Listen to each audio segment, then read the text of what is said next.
What's up folks? So we're back again. So ang gagawin natin ngayon is that mag-tutorial tayo.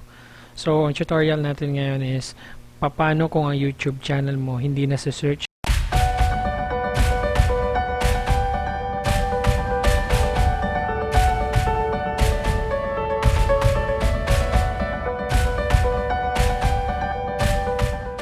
So right now tuturo ko sa inyo kung paano 'yun gawin because there are some YouTubers or mga baguhan on the this platform na gumawa lang sila ng page by using also their Android phone or iOS with their phone on the YouTube.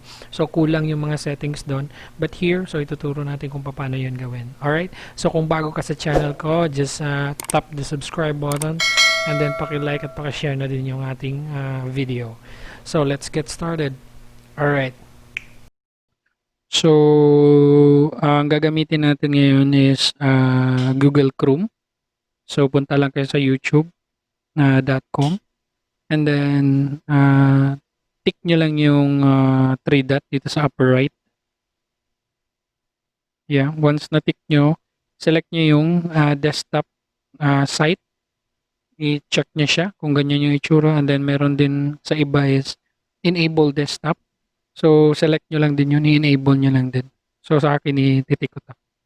Alright, so once na-tick nyo na yung enable desktop, punta lang kayo dito sa upper right, yung picture ninyo. Tap nyo lang, and then punta lang kayo sa YouTube Studio. Once na nasa YouTube Studio na tayo, scroll down. So, makikita nyo siya below. Makikita nyo dito yung settings na nakalagay gear.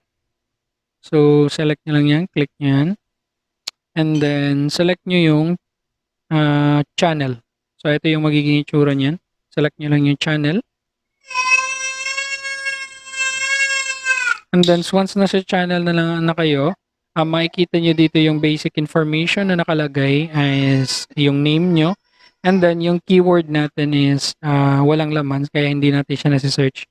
So, type lang natin yung keyword na kung gusto nyo ma-search yung pangalan nyo. So, lagay nyo lang. Sa akin, I will input Dudong. Ayan.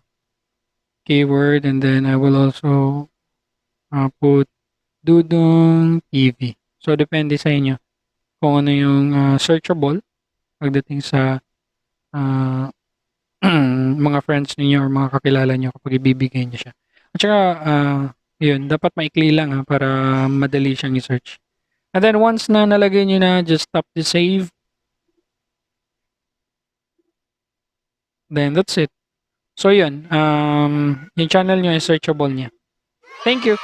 So for more videos and tutorials, don't forget to like and share our videos and subscribe to my channel